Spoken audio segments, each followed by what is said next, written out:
My name is Robin Nair. I'm the chair for this session of the webinar series of seminars entitled Big Power Rivalry in the Pacific. Today's session, China and Indo-Pacific Geopolitics, the Indian Perspective, is the second in the series. Last week, we had a very successful webinar on China in the Pacific. I'm in Canberra. You are all elsewhere in the Indo-Pacific region and perhaps even further beyond. The great advance of technology brings us together.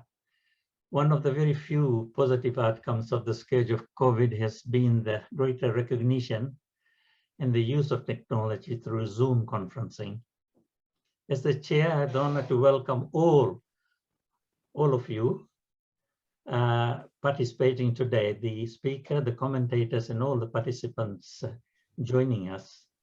I'd like once again to congratulate the Fiji Institute of Applied Studies for initiating, hosting, and facilitating this series of online seminars on international and regional issues, which are contemporary issues of direct interest to our sub-region. I'm very pleased that FIAS has stepped up to fill this gaping hole in the lack of think tanks in the region. We are living in a world where we must be vigilant and educated about the world around us, particularly when we are such small island developing countries and often at the mercy of larger ones. What is around us matters directly to us. What is happening in our countries in relation to politics, the economy, our institutions, human rights, and the pandemic makes this broadening of our horizons even more important so that we can stamp out any despotic tendencies from outside interference or indeed from our own governments. I once again pay tribute to Dr. Ganesh and the director of FIAS, Dr. Sunil Kumar, for the grand initiative. The subject of our seminar today is a very important one. Last week, we were reminded that we speak about our region as the Asia-Pacific region. But in fact, we belong to a wider region, the Indo-Pacific region, the geopolitics of which impacts on our region and the sub-region of the Pacific Island countries. Both India and China loom large, of course, in this mega region. India had been traditionally more preoccupied with the regions west and south of India, the West Asia region together with the South Asia region. That was traditionally so, but I can recall that as far back as 1989, when APEC architecture was formed, the initiative of, and it was on the initiative of Australia, of course, as you all know, India was very unhappy that it was not included in that regional architecture. And it was known that Australia had opposed it. Subsequently, when Australia took on another initiative to form the International Forum on the Indian Ocean region, IFIOR, it was called in 1995, prior to what is now the Indian Ocean Rim Association, IORA, India was very cynical of Australia trying to take a lead on forming such an organization, because India was very possessive of the Indian Ocean. I happen to be part of the Indian Ocean Initiative by Australia, and I recall that I was invited to a function at the Indian Embassy in Canberra at around that time in 1995. The ambassador at that time in Canberra was Ambassador Patansari. And he introduced me very cynically, saying that he is the man who is telling us, meaning India, how deep and wide the Indian Ocean is. Ironically, with the expansion of the new China, particularly through the Belt and Road Initiative, Australia is now very keen that India is included in any Asia-Pacific architecture, with bodies such as the Quad. And India has been looking east more and more by joining such an organization as the East Asia grouping and the India's Indo-Pacific Oceans Initiative, IPOI, launched by Prime Minister Narendra Modi in 2019 at the East Asia Summit. Today, we have great pleasure to hear from Professor Swaran Singh, Professor of International Politics, Jawaharlal University, New Delhi, on the subject of the seminar. He has a very distinguished career in international relations and international politics. He says that China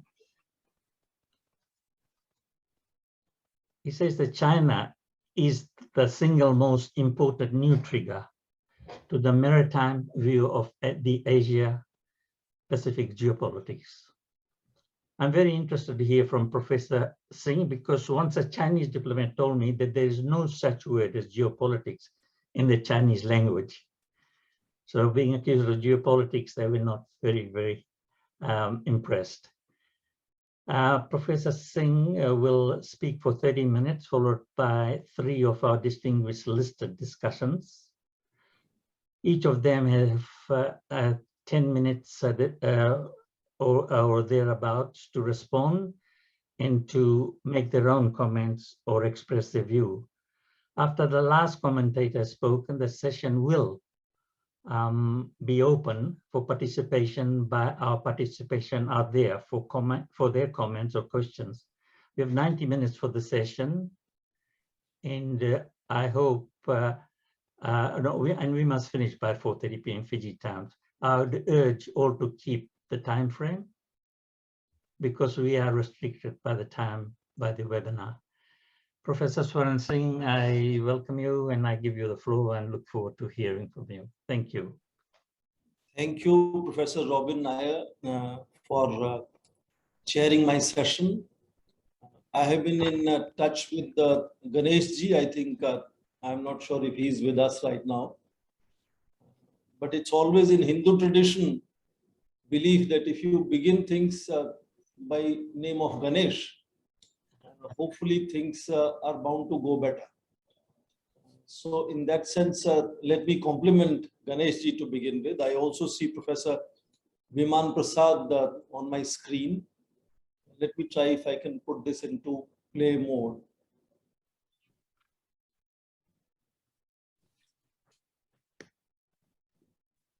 Yes. So I'm delighted to be here. I was listening last Saturday to the other lecture, which was equally eloquent and brilliant lecture. And I'm delighted to see my old friend and another expert who wears several hats. He's from Indian origin, but he's also Chinese, he's also Australian, he's really global.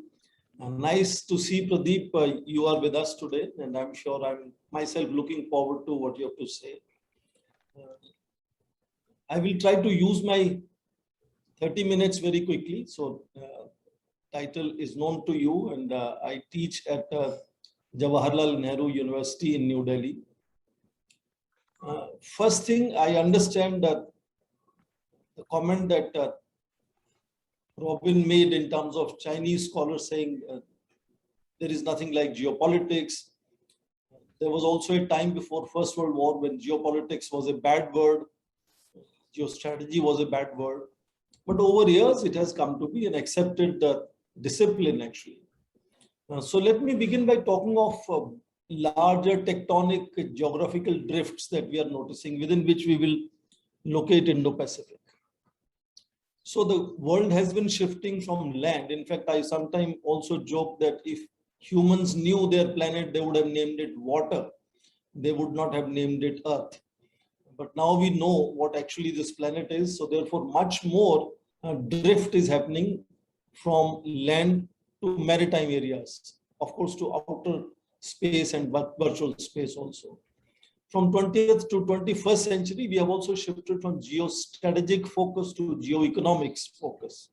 And the whole debate of Robert Keohane, Joseph Nye, how power is not restricted to hard power, but a lot other elements in which economics is predominant now. We have also seen 19th, 20th, and 21st centuries being seen as centuries of steamships, nuclear weapons, and people's power.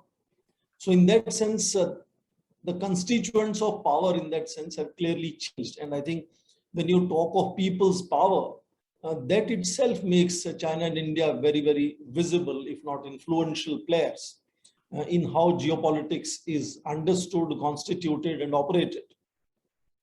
I just spoke to you how the power is now expanded. Joseph Nye talks about diffusion of power. So from hard power to soft power to smart power to sharp power as the debate goes on. Also, therefore, because of people's power, it drifts very clearly from interstate to intersocietal interactions being much more important. And we now talk how non-state actors are influencing much more the global decision-making than state actors. And state actors are themselves trying to transform themselves to stay useful. So these are the larger tectonical shifts that we have seen, in which also we notice something that you hear all the time, that the point of gravitation in terms of global politics or dynamics of global politics have clearly shifted from North Atlantic to Asia Pacific and now to Indian Ocean because of maritime focus. In this fast changing geopolitics here, very clearly, Asia Pacific remains still in the vogue. Indo-Pacific has not completely replaced it. So also hard power continues to be at the center. It's not completely replaced and undermined by other genre or other elements or constituents of power, which are increasingly becoming influential. So even when we say soft power, apparently hard power underwrites the influence that soft power carries.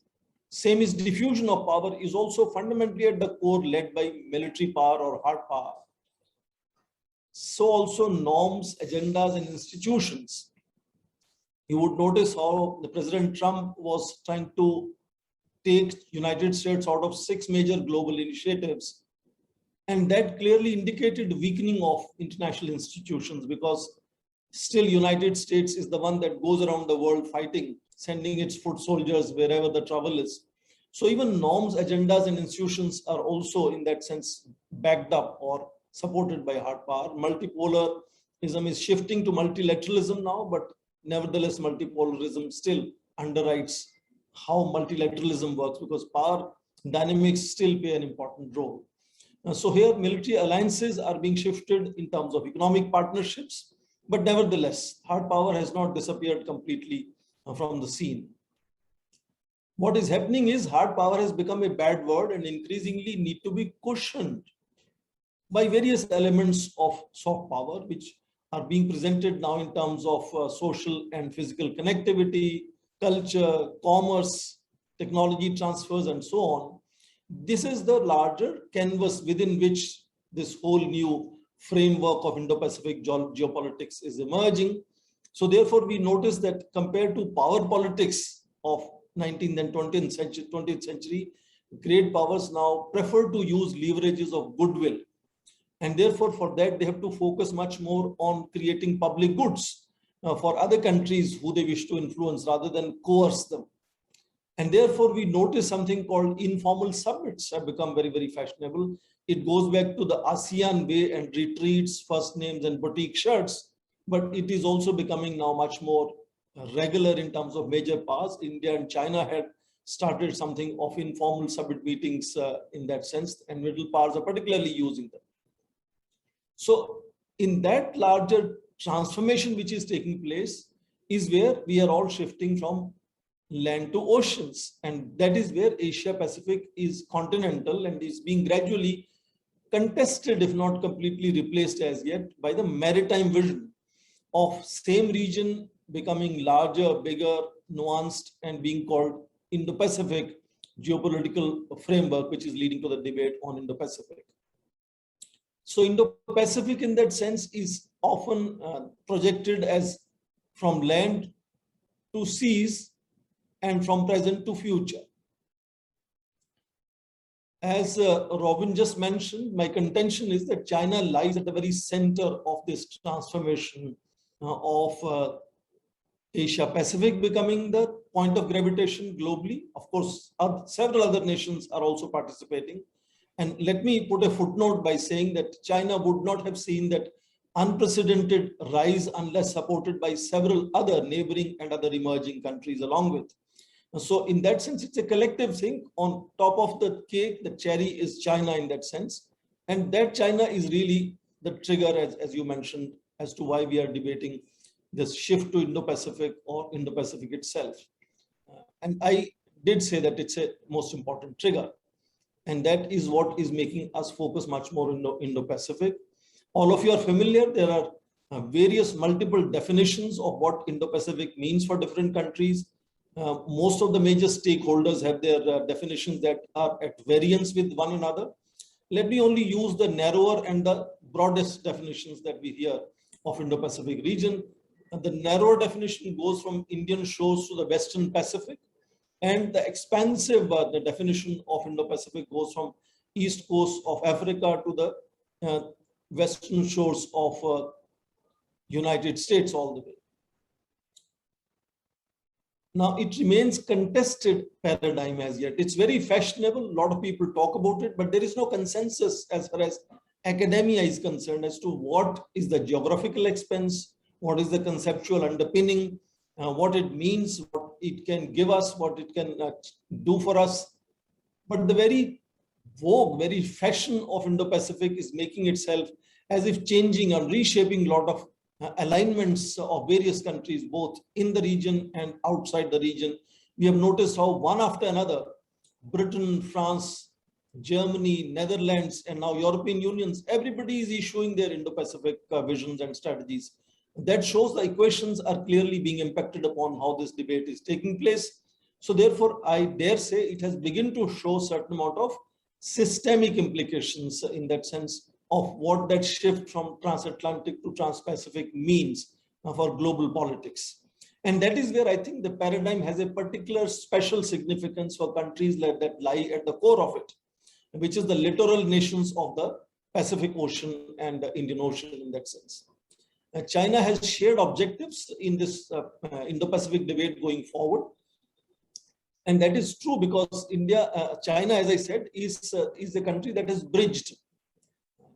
The choke point of Malacca Straits was something that had divided Pacific theater and Indian Ocean theater during Cold War years. The commerce that China has expanded in the entire region has bridged. So choke points are beginning to look like buffers and now bridges increasingly. And therefore, it is commerce which has connected the entire larger region of Indo-Pacific, whereas security had divided, the security architecture had divided these two regions earlier. It was catapulted, accelerated, that transformation triggered by China was accelerated by the fact that we saw global slowdown from 2007-8, and that kind of created a hollowed vision of China being the only country that can rescue this global slowdown, including of the G7 countries. And we notice many of the G7 countries have become increasingly, shall we say, vulnerable to China's investments and trade, etc. So China's credentials as an investor, as an interlocutor, as a respected country to engage goes back to still another 10 years back, 1997, East Asian financial crisis, where China was the first to quickly come in and support several of these nations. So ASEAN, which was 30 years earlier in 1967 created to contain China or communism, was now catapulting to become a friend of, or at least interlocutor to engage in positive manner and in terms of building partnerships with China. And that is where the credentials of China as a redeemer, but then expanded in 2007 to the global scale. At least it tried. It's not most successful, of course. And that has clearly accelerated that power shift much more from transatlantic to trans-Pacific. China's Deng Xiaoping had also popularized something called comprehensive national power, which lies very clearly in tune, or shall we say, the leader understood the changing components or constituents of what would constitute national power, and had already created that narrative inside China, just like Xi Jinping has created this new narrative of infrastructure being the source of global influence, instead of military being the source of global influence. So China and Indo-Pacific in that sense have identical objectives, which is bridging the entire large spectrum of the large littoral of Indian Ocean and Pacific Ocean, And China gets directly benefited from it, because from 2005, Hu Jintao had talked of Malacca dilemma, which means the choke point could disrupt China's enormous global trade. And if the entire area begins to look like bun, and choke point becomes a bridge now, China is going to really benefit from it. But why it is that despite all my contention of China being the trigger, China being the force behind transformation, China still remains an outlier in the discourse on Indo-Pacific, which is largely led by Western nations and United Nations. Australia is at great lead. Before I now talk of Indian perspectives, let me share some of the premises that India, broad brush premises I'm talking of, that India has about what this transformation means and whether this new geopolitical framework makes any sense for India.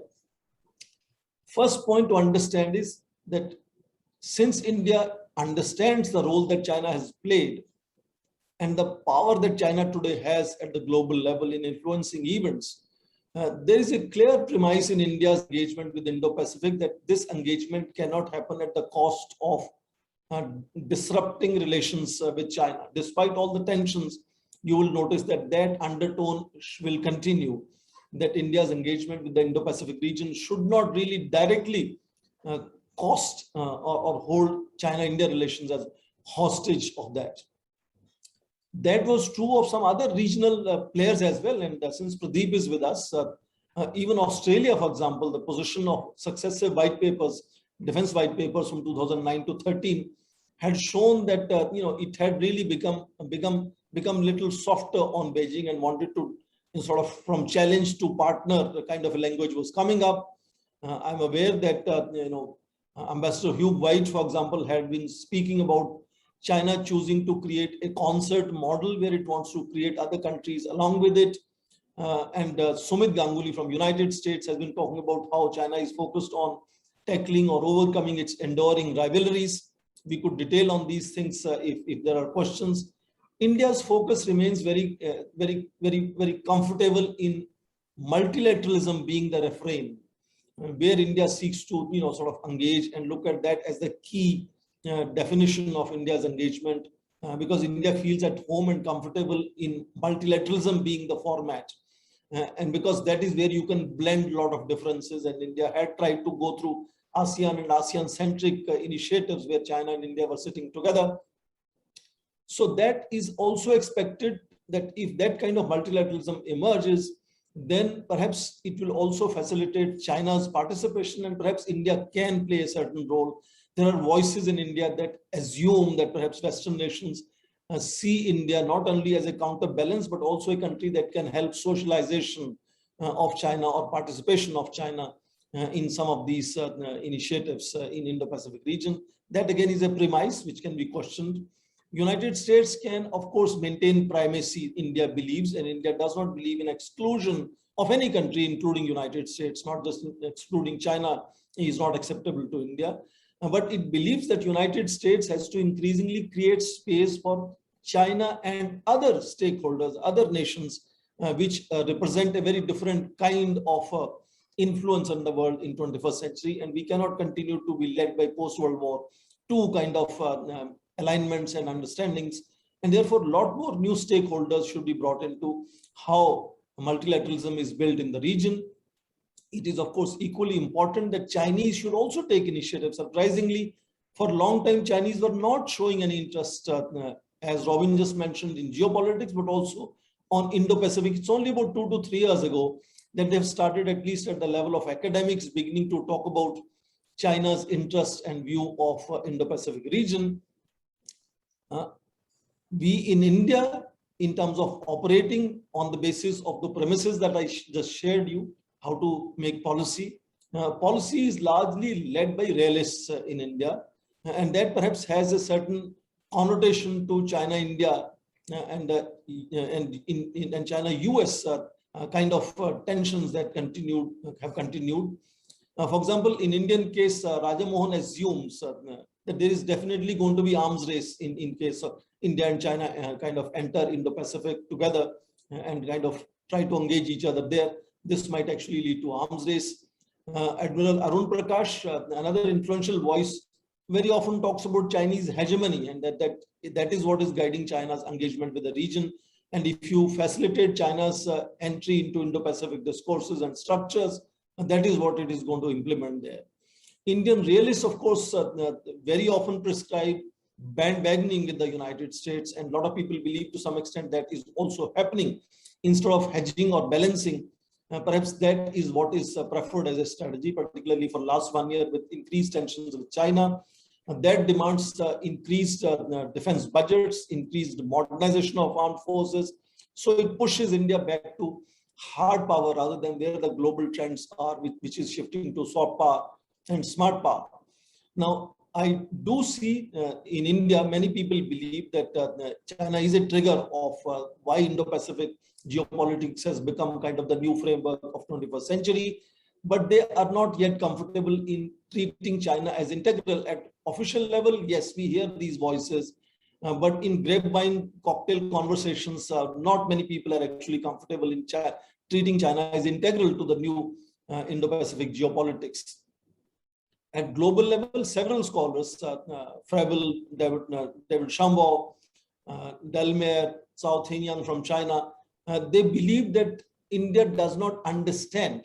Some of them are polite to say ignore, but many of them even say India does not understand China's comprehensive national strength, and therefore it doesn't deal with China the way one should deal with China, because China is going to be enormously long-term player and influential player because it has focused on comprehensive national strength. And if India is going back to a realist approach or military modernization, bandwagoning United States, that's a kind of a bad start or non-starter.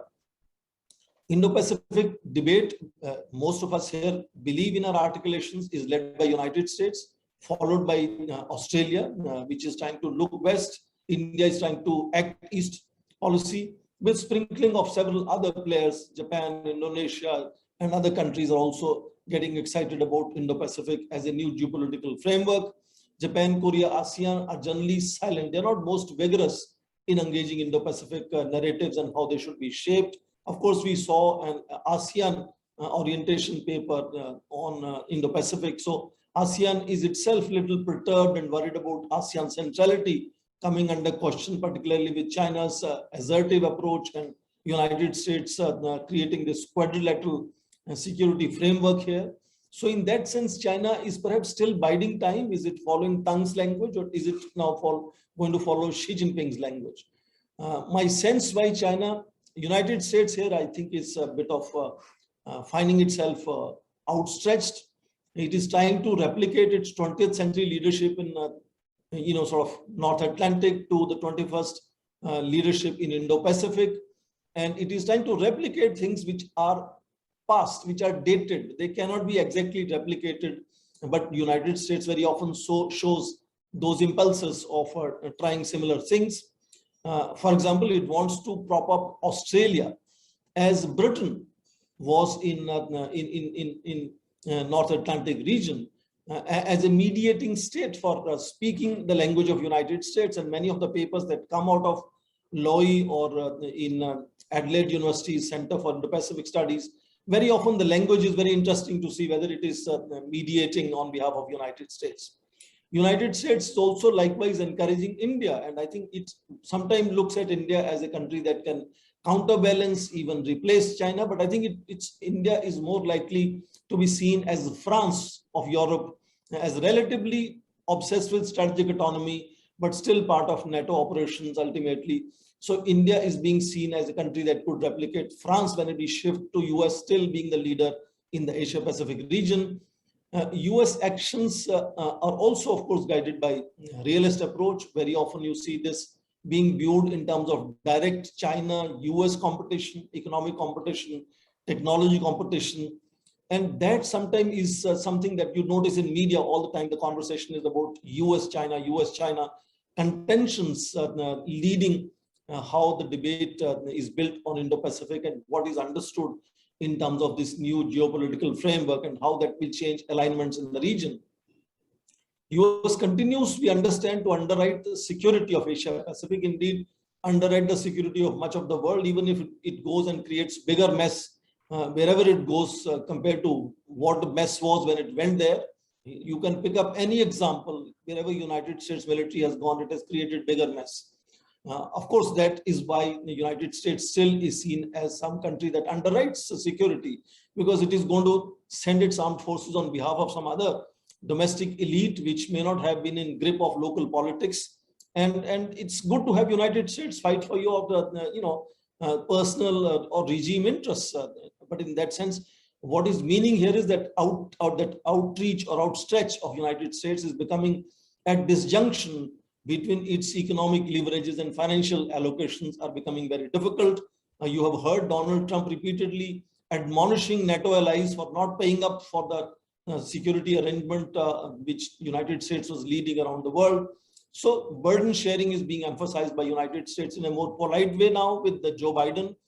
But economic leverages are shrinking compared to the global outreach, particularly when it comes to comparing with China, which has a very different strategy of creating infrastructure and public good, and also kind of utilizing local natural resources, mining and other things, and markets, which is a very different strategy. And United States, instead of successfully being able to compete there, it's still falling back it very often falls back to its 20th century strategy of using hard power.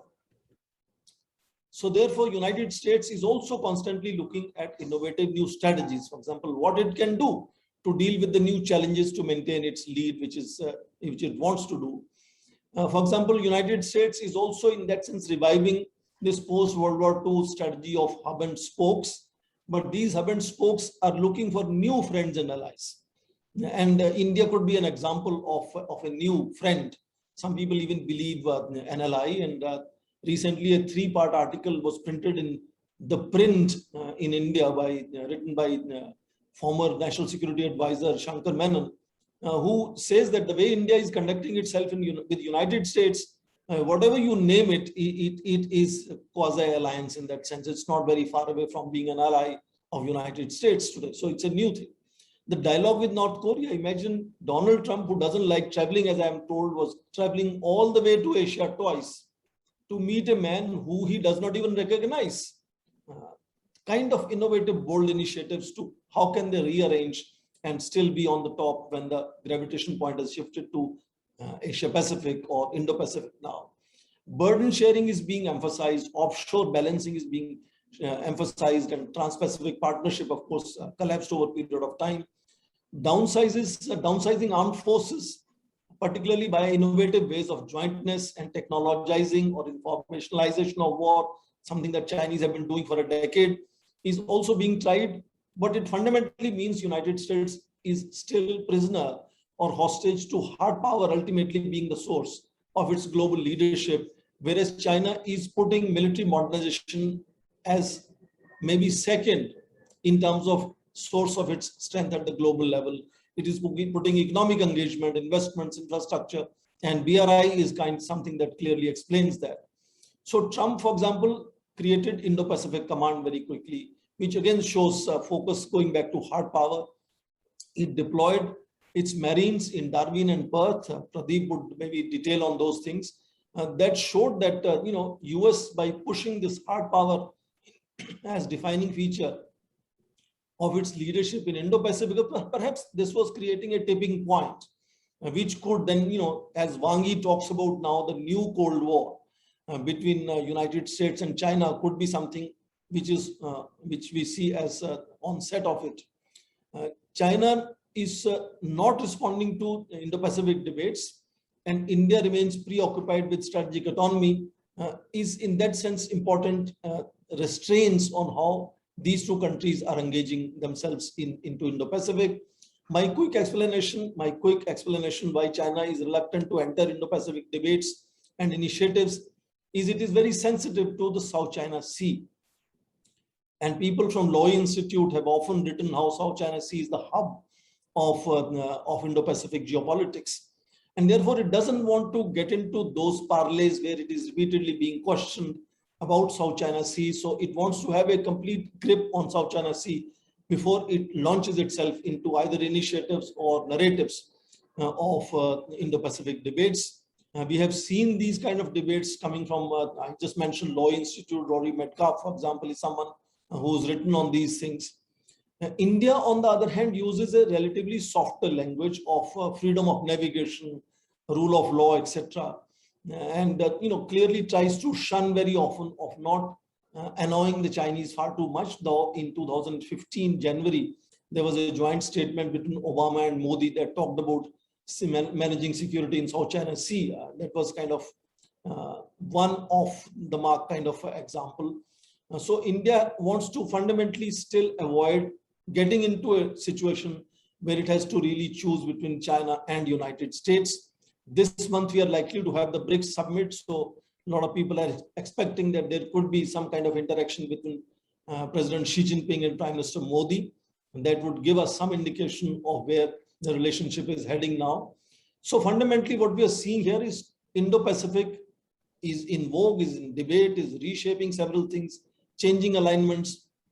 But there are two parallel networks that are visible now, which define Indo-Pacific, other than the soft narratives, talking shops. One, that economic network is clearly led by China. China is the largest trading partner, very often largest investor. I mean, look at example of Laos, for example. 60 or 55% of GDP is what China is investing in one project on fast rail. So unusual kind of relationships, very often one-sided, but in any case, largest trading partner, great investor. And we have seen what happened in case of Philippines. Duterte was lured into taking investment instead of, going forward and accepting the arbitration of Permanent Court of Arbitration in Hague. So in that sense, economic network and its influence is palpable, which is very often not just imperceptible, it's palpable influence is being visible. And on the other side, security, core security, hard power, where you can send marines, deploy forces, sort of show of strength in South China Sea. Hard power, that kind of security network is still led by United States, and both are overlapping. Not that China is not modernizing armed forces. You see Chinese aircraft carriers now, sort of going on patrolling around not just South China Sea, but now into Pacific areas also. So is the United States trying to take economic initiatives repeatedly in the region, and whether it is Blue Dot Network or it is other kind of initiatives, it is or G7 network recently initiative of building bigger world, etc.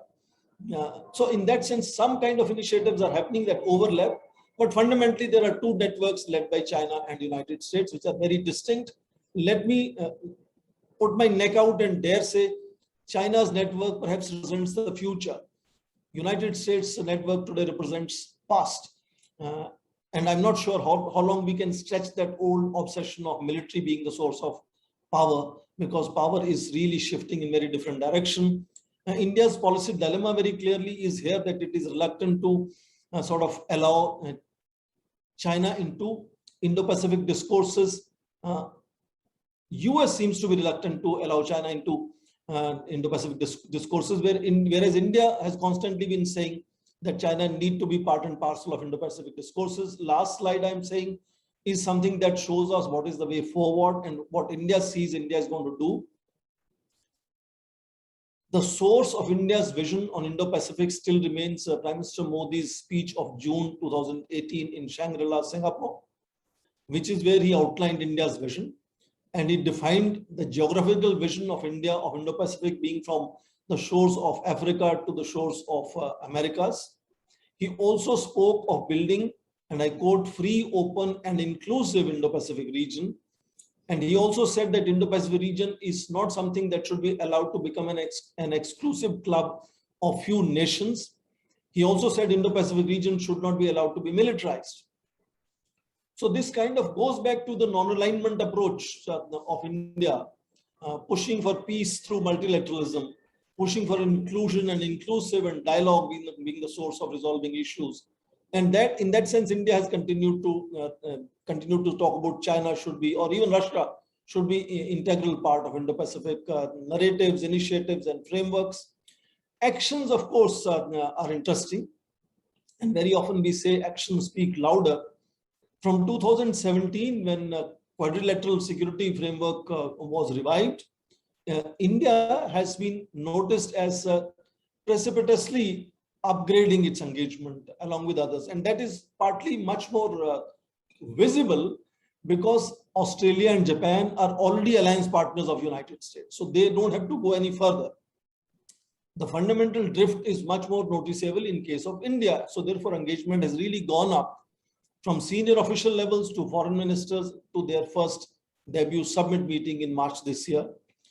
Not just debut summit meeting, but debut summit meeting ended up immediately creating 3 working groups on climate, on critical technologies, and on pandemics.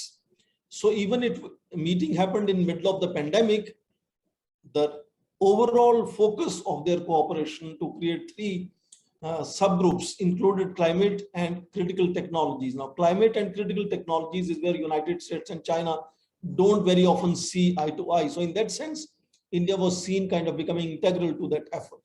So does that mean that actions of last 4 years and the narratives of last 4 years are at this junction in India? Does it mark that India is rapidly changing its position on the ground, whereas narrative is not changing as the position on the ground is changing?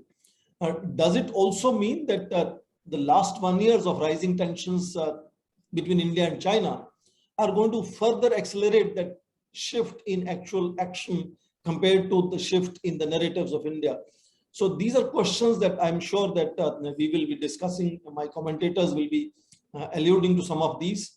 I have made this initial exposition, so I thank everybody for listening to me, and I look forward to having any comments or questions, and I'll try to respond to them. Thank you so much. Thank you very much, Professor Swaran Singh. It was most interesting.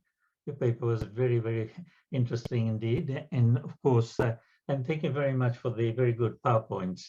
I was able to follow through very well. I see that there's a lot of questions popping up, but we'll go straight away to the commentators. I'll start with Honorable Professor Biman Prasad.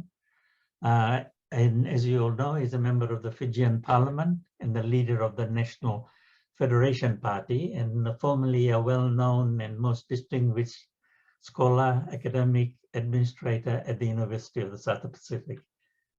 Professor Biman Prasad, I'll give you the floor. Thank you, Robin, and I want to begin by thanking Professor Swaran Singh for his excellent presentation on the topic China and the Indo-Pacific geopolitics, and in particular talking about the Indian perspectives and offering some very broad ideas and perhaps the way forward for from the Indian perspective. Robin, as you know, I'm not a foreign policy expert like you, but my interest both as an academic and a politician now is really about what's happening in the South Pacific. And so I'm going to confine my brief remarks on what's happening in the South Pacific and what are some of the issues that concern a lot of policymakers and our people generally. China's rise in the Pacific, has brought about greater attention, not only from the traditional powers in the South Pacific like Australia and New Zealand, but more importantly, by countries like US, Japan, and India as well, as part of the broader Indo-Pacific strategy. Now, if you look at the political engagement of both China and India in particular, I want to begin by that. You see that there's been quite a big set of activities. Of course, Chinese president and Indian Prime Minister Modi's visit one after the other in 2014 set in train, particularly for India. And I thought to Prime Minister Modi's credit, he set in train the whole Indo-Pacific Cooperation Forum by having a summit with the Pacific leaders in Fiji, as well as having another one in India. And so there's been that kind of engagement. Of course, one can say that India's engagement has been slow. For example, it became a dialogue partner of the South Pacific Forum 10 years after Japan. And right now, India's engagement in the Pacific, is reflected in the way, in terms of its diplomatic presence. I mean, India has only 2 diplomatic missions in the Pacific, in Fiji and Papua New Guinea. And similarly, those 2 countries have diplomatic missions in India. So, but having said that, India has increased aid in the Pacific, but remains far behind China and Japan. Although there's been a visible increase in the engagement with the Pacific after Prime Minister Modi's visit to Fiji and the subsequent summits with Pacific leaders. We understand that every country's foreign policy dictates their engagement with different regions. And I think both India and China's engagement is no different. Both are, of course, mindful of the impact or the benefits of engaging with the Pacific Island countries, of which only 2 are not UN members, Niue and Cook Islands, as you know. All the others are members of the United Nations. And both China and India see these countries as providing support in multilateral forums for them. But obviously, the engagement is interpreted very, very differently by both political commentators, policy analysts, and academics as well. Now, one of the things that I want to some of the questions that I want to raise, which not only policymakers, but politicians in different countries have been raising about this big power play in the Pacific. Obviously, we know that democracy has been a foreign policy agenda traditionally for many of the countries: democracy, human rights, freedom. But more recently, I think there's been concern about whether that is being considered as a prime foreign policy objective in engagement with the Pacific. And we all know that democracy has been weakening around the world. I mean, that's, if you look at and it's not, Pacific Island countries are not immune from that. I mean, 2 countries in the Pacific, Papua New Guinea and Fiji, have been ranked as partly free. So some of the questions that we are asking in the Pacific is that whether it's something to do with China's influence in the Pacific. Does China find it easy to deal with dictatorial regimes or undemocratic regimes, or regimes which are dictatorial in the guise of democracy? Whether China is promoting its own version of authoritarianism and economic efficiency models. Are some of the Pacific Island countries emulating those models in the guise of democracy? I mean, Robin, you know that these countries took different positions during the 2006 coup in Fiji, while Japan, US, India rightfully called for immediate restoration of democracy. China, of course, obviously did not use the word democracy at all, in terms of its statements on what happened in Fiji. So what we are saying in the Pacific is that while countries welcome this kind of engagement in the Pacific in a big way, and of course, India's engagement really right now is through aid, which is way smaller than what China and Japan and Australia provide to the Pacific. But it is also a time where the whole Indo-Pacific strategy and India's membership of the Quad group as part of its Indo-Pacific strategy is sending some very, very important signals in the Pacific. And we believe that India has a chance to work with Quad group, Australia, Japan, and US, and even including the Quad Plus group, particularly South Korea and New Zealand, to push for a better engagement, a softer engagement, through pushing for these not necessarily ideological positions, but well-known foreign policy framework on which diplomatic relations were based in the past. And some people believe, a lot of politicians that I talk to in the Pacific, especially those who are not in government at the moment, believe that the Quad group, as part of its Indo-Pacific strategy, can create a better democratic space, more space for transparency, accountability, and freedom, in which the engagement with the Pacific could be much more deeper and meaningful.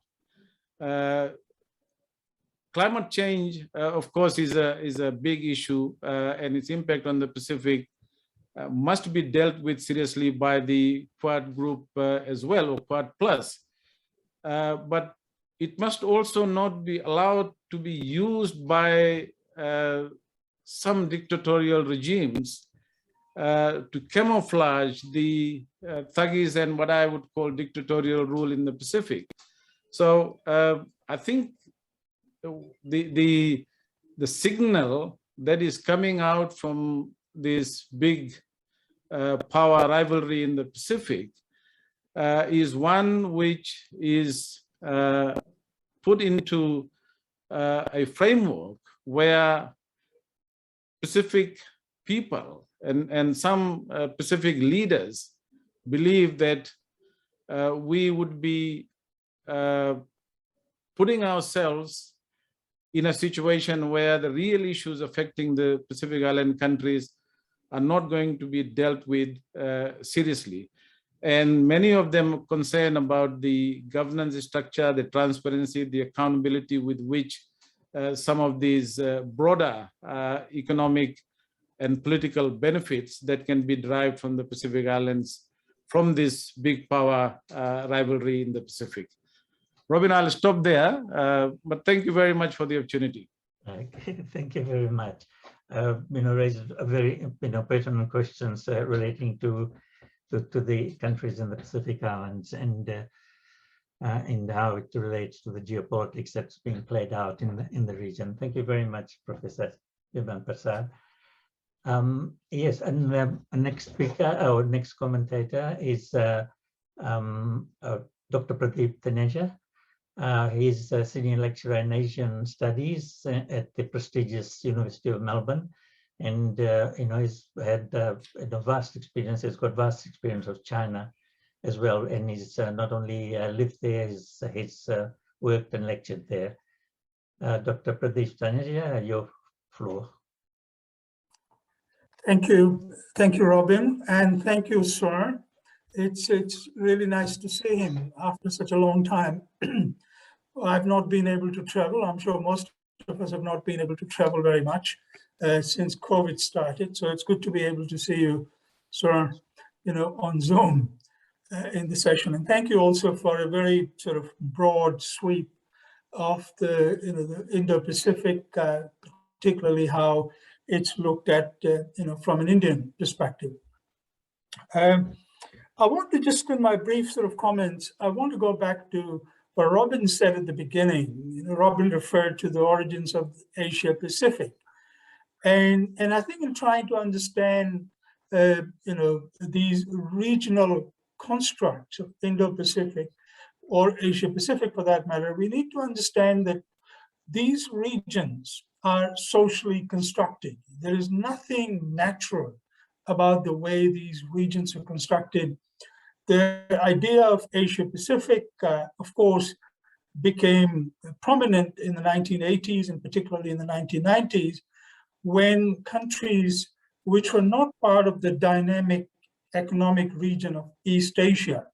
Remember, before China became such an economic powerhouse, it was countries like Japan, Korea, and the so-called Asian tiger economies. They were driving economic growth in this part of the world. And at that time, United States, Canada, Australia, which were geographically, of course, not part of East Asia, but they wanted to be part of this dynamic region. And therefore, the term Asia-Pacific was coined not by East Asian scholars, but by Western scholars, Canadian, Americans, and Australian. So it was a social construct to essentially bring North America and Australia into East Asia, to establish linkages between East Asia's dynamism, economic dynamism, and North America and Australia. And of course, the economic dynamism of East Asia was not isolated from the United States power. Most of the countries in East Asia were able to develop economically using export-oriented economic strategies simply because they had access to not only American technology, they had access to American market. And they were able to become developed economies by using technology which was made available for them by America and using American investments and ultimately selling their manufactured goods to the United States and, of course, the rest of the developed world. So the idea of Asia-Pacific was socially constructed, and the strangeness of this idea was itself, of course, encapsulated. Robin said that India was not part of Asia-Pacific. It was not invited to become a member of APAC, for example, when countries as far as in South America were invited to become members of APAC. India, which is such a large country in Asia, was excluded from the idea of Asia-Pacific. So India felt kind of left out of the idea of Asia-Pacific. And that is primarily because the idea of Asia-Pacific was essentially an economic idea. It was an economic strategy. It was a strategy for linking the dynamic economies of East Asia with North America and Australia. And India in those days was seen as an obstructionist country. India didn't believe in free trade. And the founders of APAC, the leaders who came together, for example, for the first meeting in Seattle, didn't think that it would be a good idea to bring India into the APAC at that stage, because India would really impede progress towards free trade, because India was not seen as a great champion of free trade. Indian diplomats, for example, including Indian trade negotiators, were seen as essentially lawyers' diplomats. They were very good at blocking progress on free trade rather than facilitating free trade. So the idea of Asia-Pacific was essentially an economic idea. It was a strategy. It was a strategy, but it was an economic strategy. It was not a geopolitical strategy. And it left India out. Now, Australia, and Robin, I think, rightly said that Australia was blamed for not including India. And by the time Australia hosted the APAC summit in Sydney, when John Howard was Prime Minister, John Howard had had a change of heart. And by that stage, John Howard wanted to bring India in, but still many other members argued against bringing India in. And we know that India is still not part of the Asia-Pacific Economic Cooperation. Similarly, this concept of Indo-Pacific is also socially constructed. And unlike the idea of Asia-Pacific, which, as I said, was an economic strategy, the Indo-Pacific, the concept of Indo-Pacific is a geopolitical strategy. It is not an economic strategy. It is a geopolitical strategy. And that is a fundamental difference between Asia-Pacific and Indo-Pacific. Indo-Pacific is, the term Indo-Pacific itself was coined in response to the challenge of China, whereas Asia-Pacific was about plugging into the dynamism, economic dynamism of East Asia, including the economic rise of China at a time when China was still practicing Deng Xiaoping's dictum of Tao Guang Yang Hui, or of keeping a low profile, of biding our time. Whereas Indo-Pacific is a construct which has gained currency in a different era, where China's growing economic and hard power has created a concern that no single power will be able to deal with China's growing assertiveness, China's growing swagger.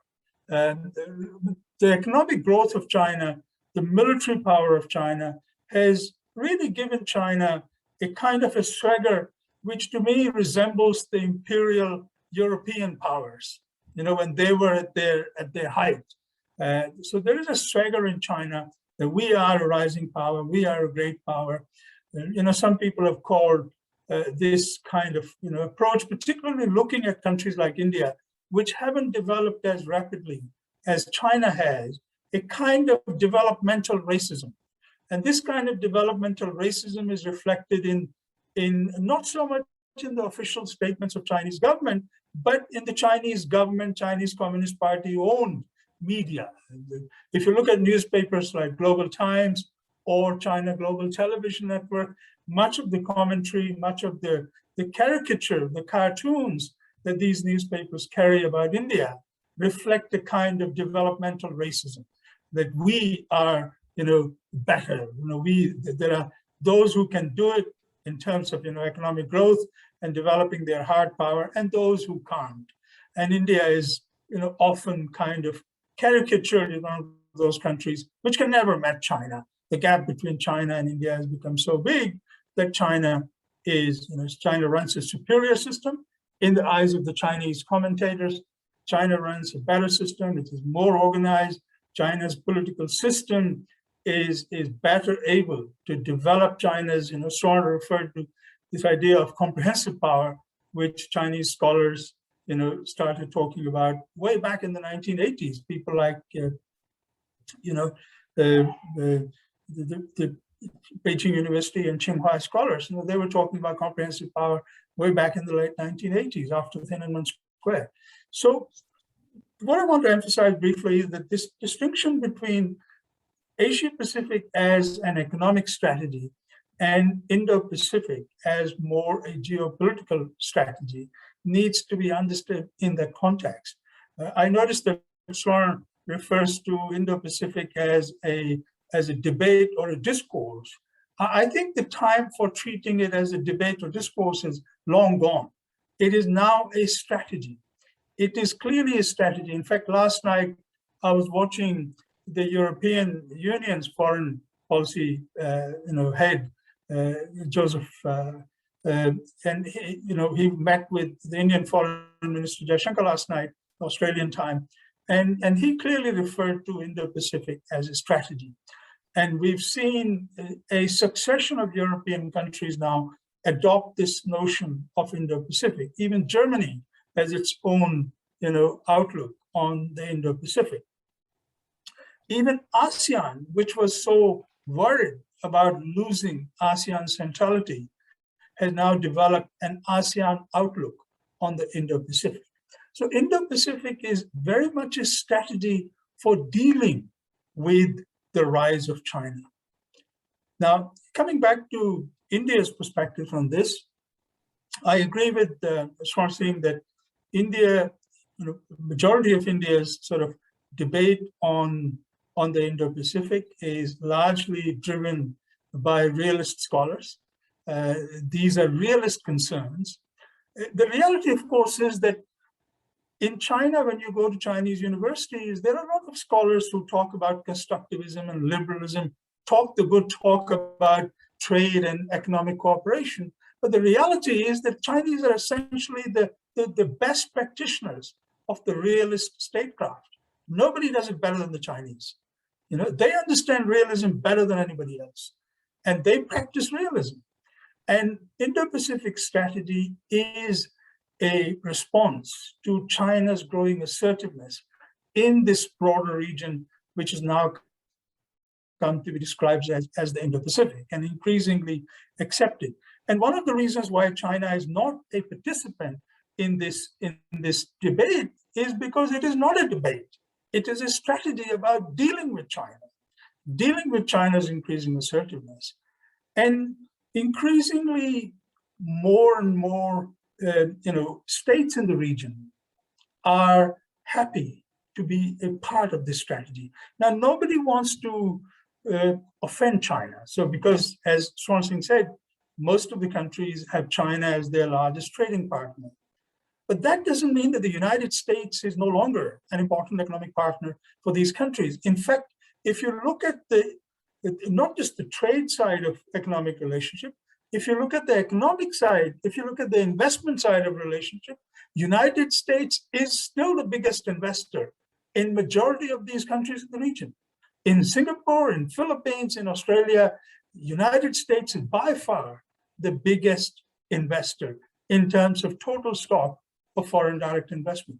So nobody wants to, be forced to choose between China and the United States, but at the same time, most countries now are really on board when it comes to this idea of Indo-Pacific. There is a variation in terms of how far they're prepared to go in jumping on this bandwagon of the Indo-Pacific, but they're happy to be part of the discussion. They're happy to be part of the debate. India, likewise, India is still, in foreign policy terms, India still believes in, maintaining its strategic autonomy. A country the size of India does not want to be a junior ally, a junior partner of any country. In fact, a few years ago, I was in Shanghai, in discussions with a Chinese think tank, an international relations think tank in Shanghai, and they asked me a question. They said, do you think India would form a formal alliance with the United States? And my response to them was, I said, it's entirely up to you. And they were slightly taken aback by my answer. They said, can you explain what you mean? It's entirely up to us. I said, it is up to China.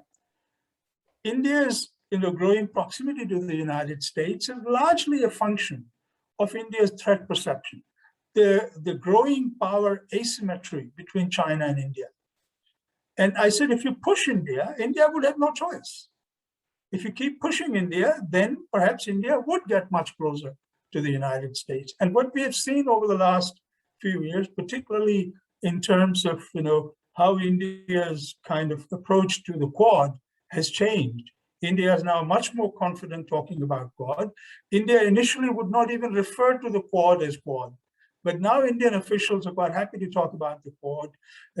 Prime Minister Modi attended the virtual summit with President Biden, and later this year in American fall, there's likely to be a face-to-face meeting of the Quad leaders as President Biden discussed with Prime Minister Scott Morrison yesterday in their phone conversation.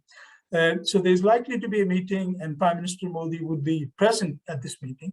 And one of the reasons why India is now much more comfortable in dealing with this concept of the Indo-Pacific, being part of this concept of the Indo-Pacific, being part of the notion of Quad, is because India recognizes that dealing with China's increasing assertiveness, the developments that happened on the border between India and China on the line of control last year, for example, are an indication of India's sort of changing attitude. So while I agree with Swaran that America has a very heavy footprint, wherever American military goes, it tends to leave much debris in its wake. But the truth be told, most of the countries in the region, in the broader Indo-Pacific region, are worried less about America. They're worried more about China. And that's why more and more countries are happy to jump onto this bandwagon. India's sort of shift in India's approach to, talking about Indo-Pacific and Quad in much more loose terms to a much closer engagement with both the concept of the Indo-Pacific and membership of the Quad is itself a reflection of the growing reality of this growing power asymmetry between China and India. Well, I'll stop there. Thank you very much. Very interesting. And I hope Professor Swaran will have an opportunity to respond after the last commentator has spoken. Running very close to time, and please bear on the clock a little bit. Thank you very much. Anas, we'll call on Dr. Anas Iqtait to come in and speak. He's from the Australian National University, from the Middle Eastern, and he's a Middle Eastern international relations expert. Formerly from Palestine, and he has spent quite a bit of time in academia in East Asia with expertise in Korea and in Japan. He's also a new father. 2 days ago, he had a son, and we congratulate him. And he's actually at the hospital at the moment. And it's very nice of you, Anas, to participate and to give your time. Please take the floor. Thank you very much, Professor Robin. Also, thank you, Dr. Taneja, as well as Professor Prasad. And many thanks also to Professor Singh for his eloquent and informative presentation. I would actually like to start where Professor Singh really finished his presentation, which is the discussion about the Quad and India's participation in the Quad.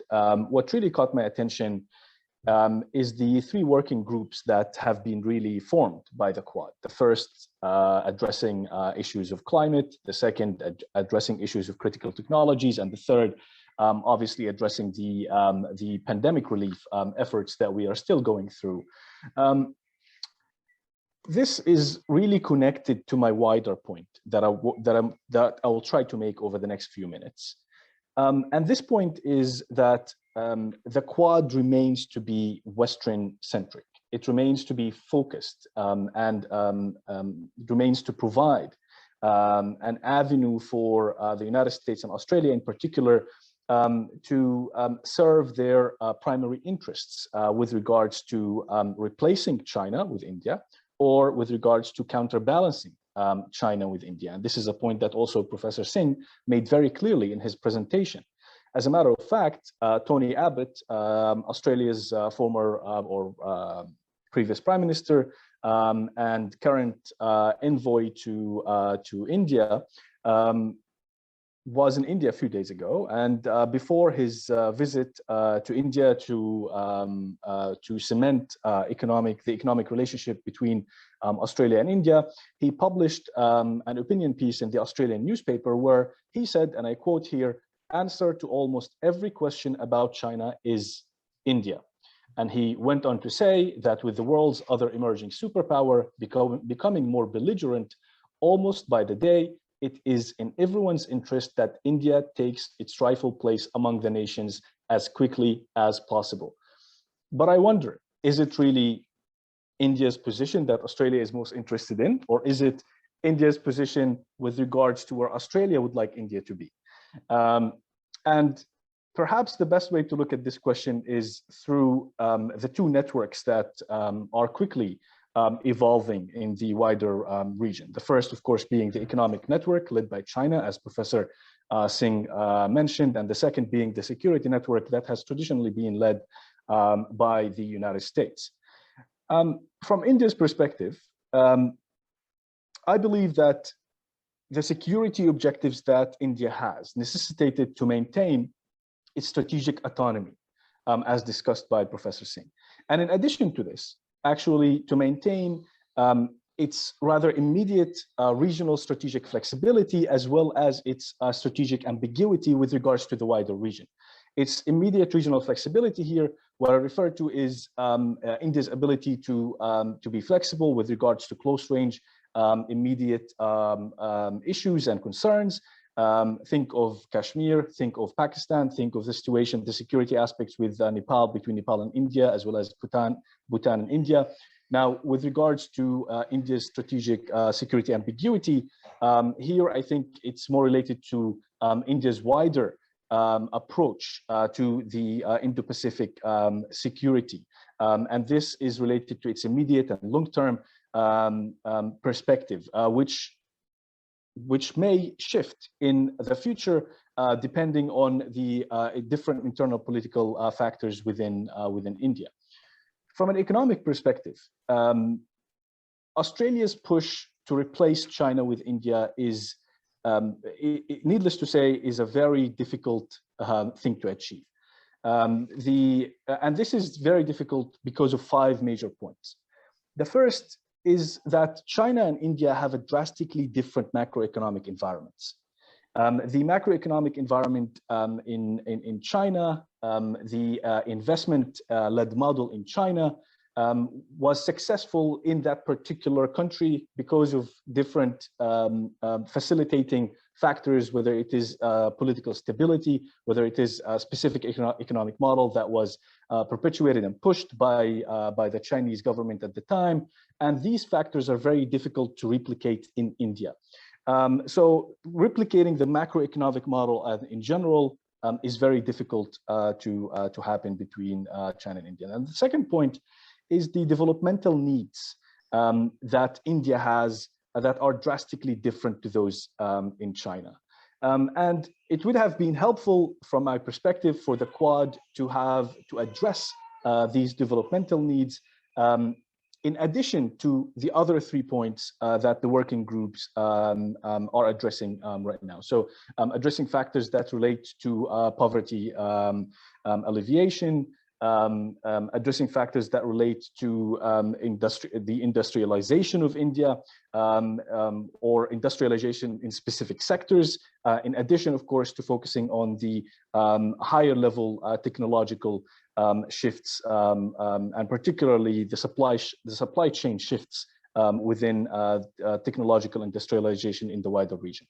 Now, the third point is related to the industrial capacity of India. Obviously, the industrial capacity of India is vastly different to what is in China, and this will continue to be the case going forward. From Australia's perspective, it is nearly impossible for India to replace the demand for Australian goods or the market that Australian goods serve in China.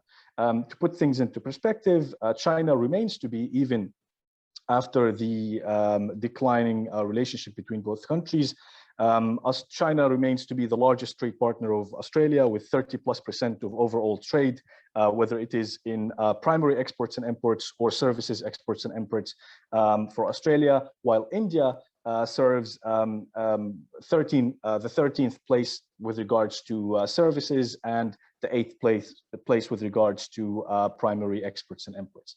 So there's a massive gap that is very difficult to bridge between India and China with regards to markets and industrial capacity. The fourth point is labor, is related to the workforce of India relative to the workforce of China. The Indian workforce is relatively more dynamic. There is more dynamism overall. There is less constraint with regards to the movement of labor, as well as the channeling of labor to specific sectors in order to guide a specific developmental model. This is obviously very different than what we have been seeing in China, particularly in the 1980s and 90s and early 2000s. Finally, the economic governance system is drastically different. The Chinese economic governance system, and this is something that Dr. Taneja referred to or alluded to very briefly, the economic governance system that we can see in China is, if you will, relatively more stable, intermediate/long-term outlook.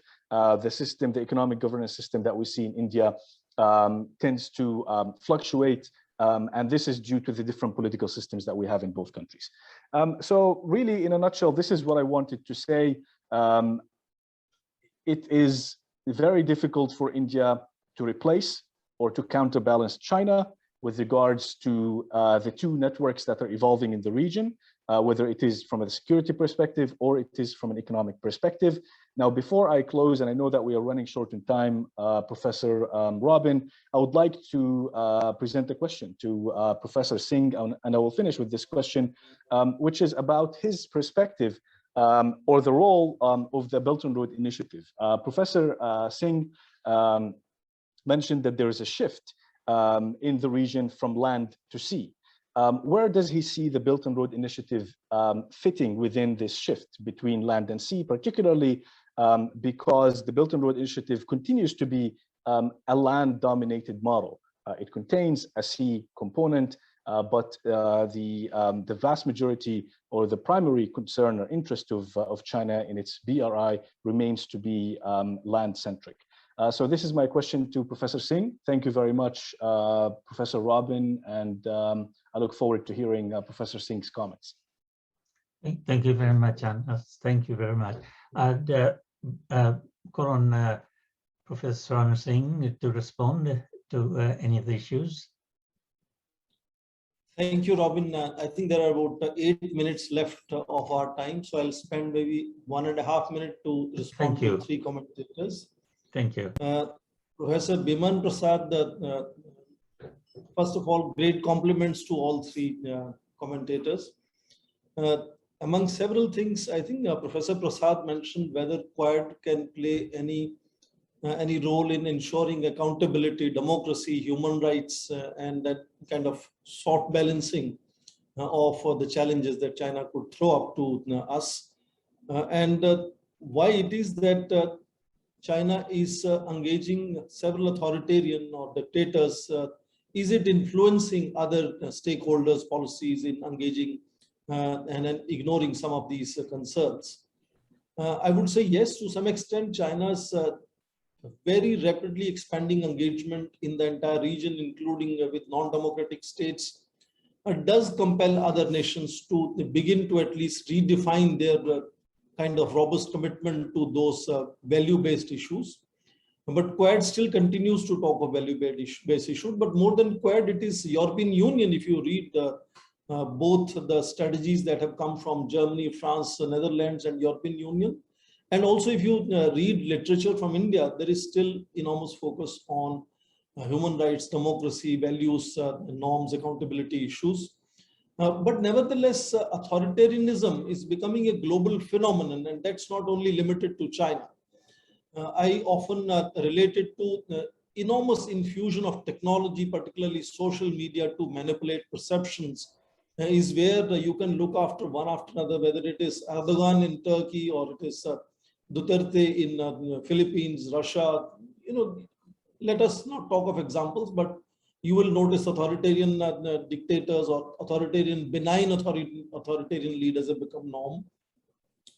Pradeep, you and me have been knowing each other a long time. I deeply appreciate your analysis. Yes, Asia-Pacific was economic strategy in compared to Indo-Pacific being geopolitical strategy in that sense. Only difference is you sit in Adelaide and Canberra and Sydney. I speak from New Delhi. So in New Delhi, the perception still is the one to focus on the framework, dialogue, narratives, and not look at Indo-Pacific yet as a strategy, which many other nations, starting with the United States, have outlined Indo-Pacific being as their strategy. And of course, starting with 1982-83 book of cultural realism, I understand Ian Johnson had underlined how Chinese are the best players when it comes to realism, and it is in their DNA in terms of culturally grounded in that sense. So thank you for your brilliant comments.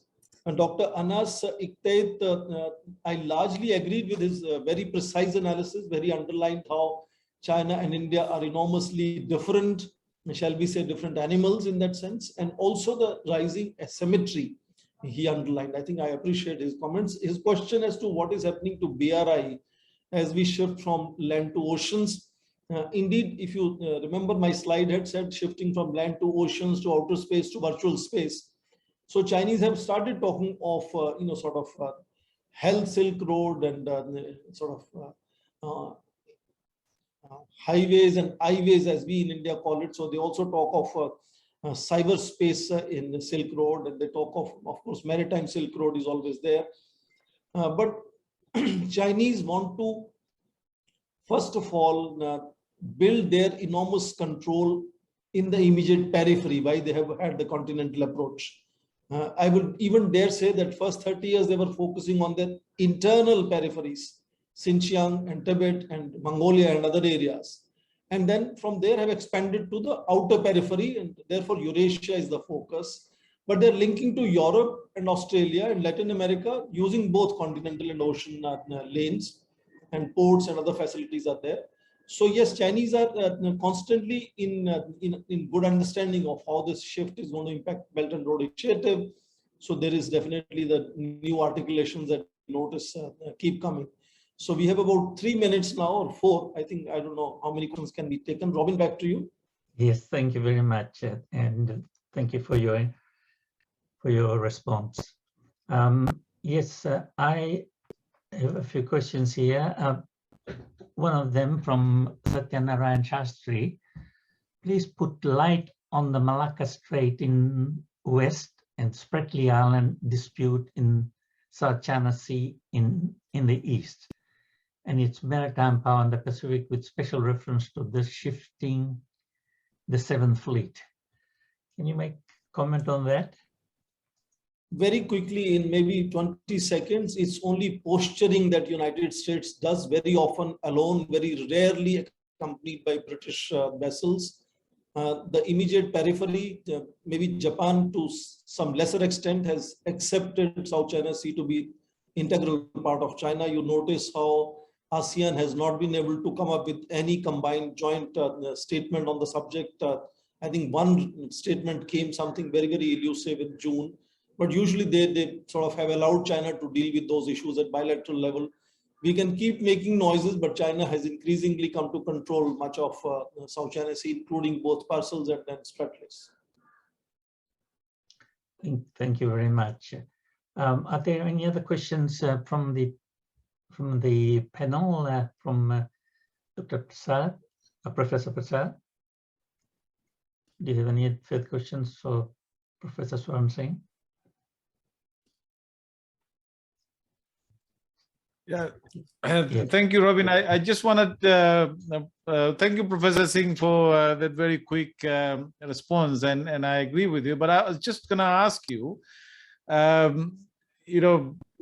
do you think will happen within the Quad group, in terms of the strategy, and Dr. Pradeep talked about that as not as a discussion, but Indo-Pacific as a strategy, and whether going forward in the future, whether Quad itself is going to become an ideological strategy, in terms of promoting, particular types of governance, democracy, human rights, media freedom, because a lot of people, at least in the Pacific that I talk to, feel that the traditional powers, whose foreign policy was based on these fundamental principles, have actually moved away from that.